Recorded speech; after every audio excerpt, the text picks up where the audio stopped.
Hey y'all, welcome or welcome back to the channel. If you are new here, welcome. My name is Nikki, and in today's video, I'm going to share with you the breakdown of how much I spent in a month living in Atlanta on a budget. So if you're considering moving here or you're just curious about what I actually spent, then let's get right into it. Before I get right into what I actually spent in a month living here in Atlanta, I want to go ahead and let you guys know my budgeting categories. So I have 7 different categories, which consist of housing, utilities, food, transportation, subscriptions, debt, and everything else. So let's get right into the numbers of what I actually spent living here in Atlanta. First up, let's talk about housing. Now, I have a 2-bedroom, 2-bath here in Atlanta, and I paid $1,145, so $1,145 for this unit, which I feel like is very affordable. But however, my leasing office did leave a notice on everyone's door stating that they need to be competitive with the other apartments in the area, and they're gonna start going up on the rent. So I feel like once I renew my lease, if I decide to renew it, then it's gonna be much higher than the $1,145. Usually, because I've been staying up here for a few years, usually they will raise the rent only $60, but I really feel like it's gonna be more than that. I'm not exactly sure how much more, but what I hear just on social media in general, that the normal going rate for an apartment these days are almost $2,000, and I just couldn't imagine almost paying $2,000 for an apartment, especially a 1-bedroom or even a 2-bedroom at that rate. Now let's talk about utilities. Now these utilities are just off the chain. My utility consists of my life insurance, my water bill, and my phone bill, and my light bill. So that total up to $476.84, you guys. So that's how much I actually spent on my utilities for the month of August. Now on to transportation. Now I do have a paid off car. The only thing that I have to pay with my car is just filling up gas and, maintenance when it's time for that. It wasn't time for that this month. I am on a car insurance with someone else that pays the car insurance for me, so that expense is actually taken care of. I usually budget $60 a week for gas. I fill up once a week.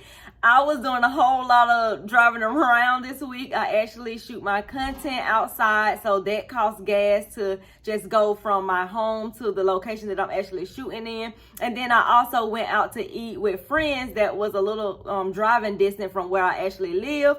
So my total spent on gas this month was $242.91. And if you see me looking down, it's because I actually already have these numbers filled in.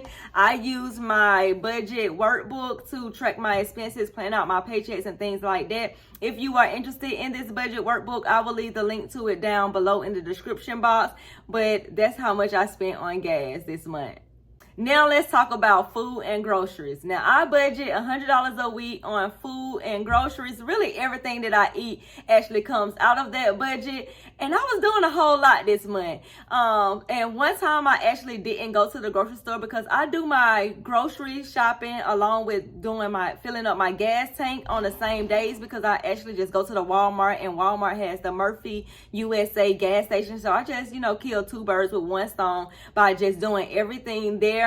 So my total spent on food this month was $371.94, which is below my $400 mark that I budget for food and groceries. However, I did go out to eat, and I spent over $100 just on out to eat. Like, that is mind blowing. But lucky for me, I didn't go over the $400 mark this month, and that's what I actually spent here living in Atlanta. Next up are subscriptions. Now, I got a whole lot of subscriptions. I'm on all of these social media subscription. I need extra storage for the phone. I need extra storage for my Gmail account and things like that.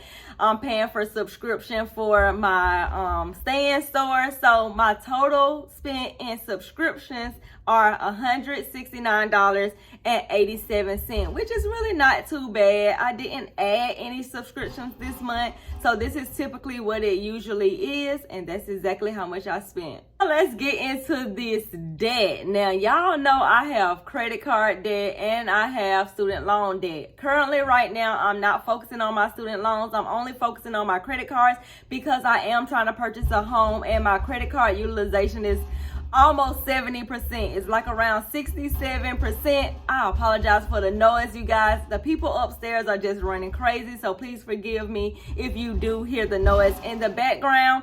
But I'm trying to pay down my credit cards, and I've been focusing on paying down my credit cards. So the total spent on debt payments were $236 just on credit card payments. Last but not least, it's my miscellaneous spending or shopping or everything else I like to call it.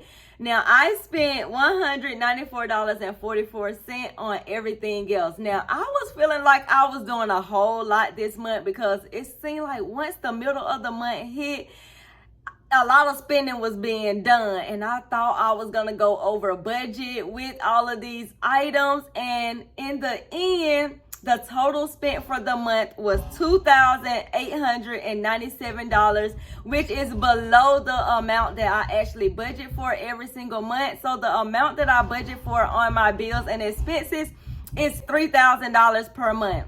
So I did stay below my $3,000 monthly budget, and I'm super excited about it. Now, I want to say that this is usually not what I actually spend on a month-to-month basis.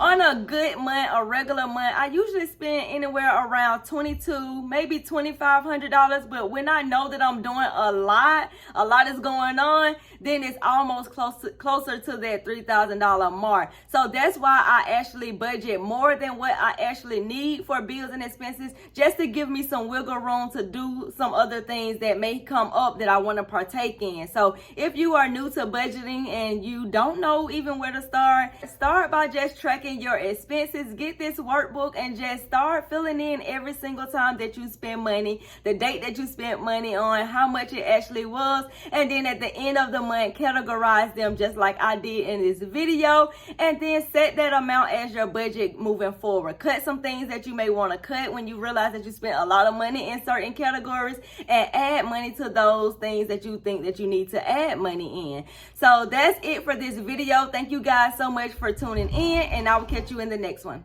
Bye.